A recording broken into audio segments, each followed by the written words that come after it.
गीता सार। आइए गीता की मुख्य बातों को जानते हैं गीता सार के जरिए। हजारों साल से गीता का उपदेश मनुष्य को सही राह दिखा रहा है।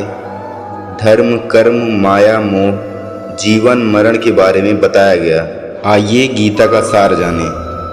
धर्म की स्थापना के लिए अवतार। जब अधर्म धरती पर बढ़ जाता है तब श्री कृष्ण धर्म की स्थापना करने के लिए स्वयं की रचना करते हैं, मनुष्य के रूप में अवतार लेते हैं। गीता में यह बात स्पष्ट है कि भगवान अवतार लेकर अधर्म का नाश करते हैं। चिंता को त्याग दें। गीता सार में कहा गया है कि चिंता मन और शरीर दोनों को खा जाता है, इसलिए चिंता को त्याग देना ही सही होता है। माया मोह का त्याग करें। मनुष्य माया मोह के बंधन में डूब जाता है। रुपया, पैसा, बैंक बैलेंस, जमीन जायदाद, इन सब के चक्कर में पड़ा रहता है। श्री कृष्ण जी कहते हैं काम, क्रोध, मोह इनका त्याग करने से जीवन सफल होता है। क्रोध बुद्धि को नष्ट कर देता है। क्रोध के कारण स्मृति नष्ट हो जाती है जो बुद्धि का नाश कर देती है। इसलिए श्री कृष्ण जी कहते हैं कि हमें क्रोध से दूर रहना चाहिए। हमारी बुद्धि को हर लेता है। आज में जियो। इंसान भविष्य और भूतकाली घटना को लेकर परेशान रहता है, लेकिन गीता हमें यह समझाता है कि वर्तमान में जीना चाहिए। आज क्या है उसको समझना चाहिए। कल की चिंता में अपने समय को नहीं गंवाना चाहिए।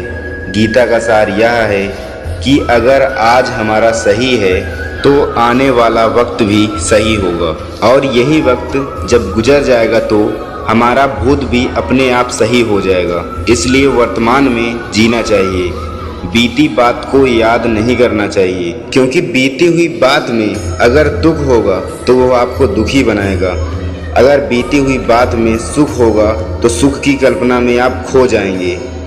वर्तमान को भूल जाएंगे जो सही नहीं है। अकेले आना है, अकेले जाना है।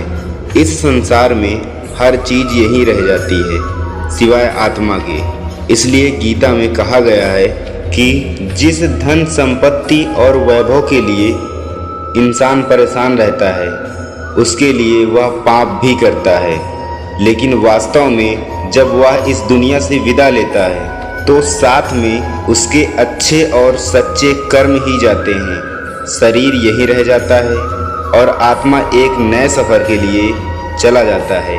इसलिए गीता में हमें बताया गया है कि इस संसार की भौतिक वस्तुओं को अपना समझते हैं वह अस्थायी है, वह हमारे साथ नहीं जाएगा। उसके लिए इतना परेशान नहीं होना चाहिए।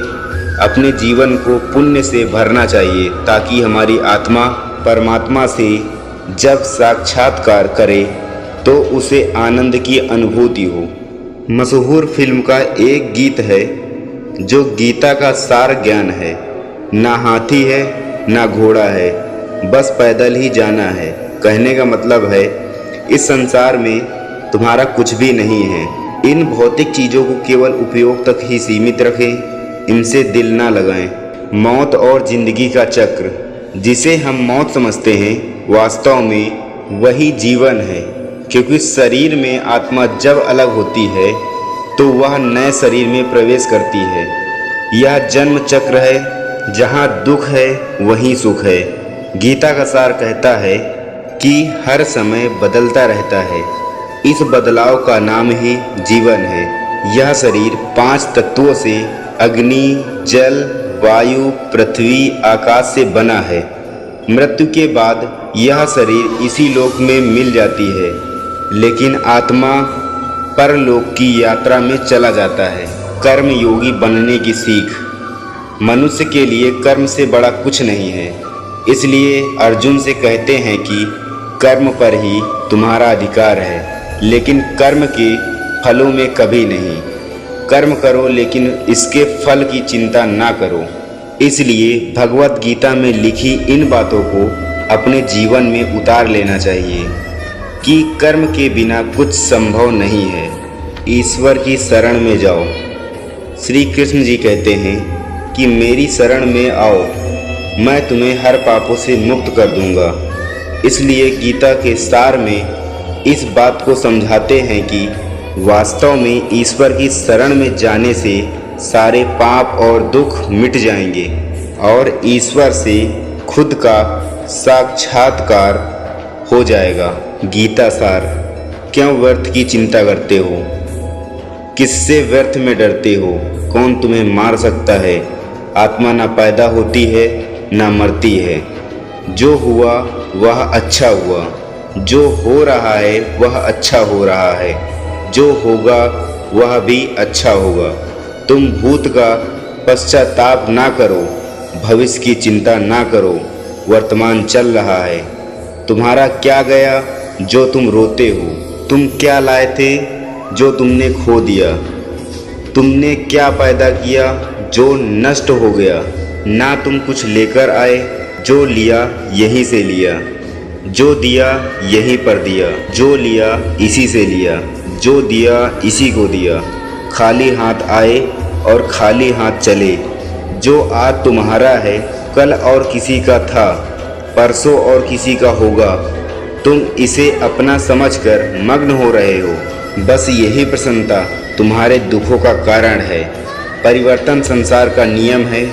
जिसे तुम मृत्यु समझते हो वही तो जीवन है। एक क्षण में तुम करोड़ों के स्वामी बन जाते हो, दूसरे ही क्षण में तुम दरिद्र हो जाते हो। मेरा तेरा छोटा बड़ा, अपना पराया मन से मिटा दो। गीता में लिखा है, निराश मत होना, कमज़ोर तेरा वक्त है, तू नहीं। मिलते हैं नेक्स्ट वीडियो में, तब तक के लिए राधे राधे।